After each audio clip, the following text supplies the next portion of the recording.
बातमी काहीशी चिंता वाढवणारी। अयोध्येतील राम मंदिर उडवण्याची धमकी जैश ए मोहम्मद या अतिरेकी संघटनेनं दिली आहे। अयोध्या अलर्ट मोडवर आहे। राम मंदिरासह महर्षी वाल्मिकी विमानतळासारख्या इतर महत्त्वाच्या ठिकाणी सुरक्षा वाढवण्यात आली आहे। जिल्हा पोलिसांव्यतिरिक्त पीएसी म्हणजेच प्रादेशिक आर्म्ड कॉन्स्टेब्युलरी तैनात करणं सुरू आहे। सर्व परिसरावर सीसीटीव्ही कॅमेऱ्यांची करडी नजर ठेवली जात आहे।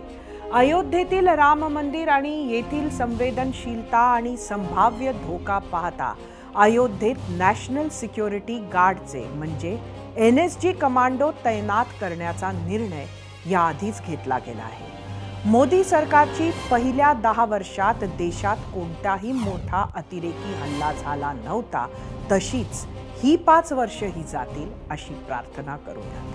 या बातमीसोबत 0 आवरमध्ये आज इथेच थांबूया। सोमवारी संध्याकाळी 7:56 पुन्हा भेटूया। पाहत रहा ABP माझा।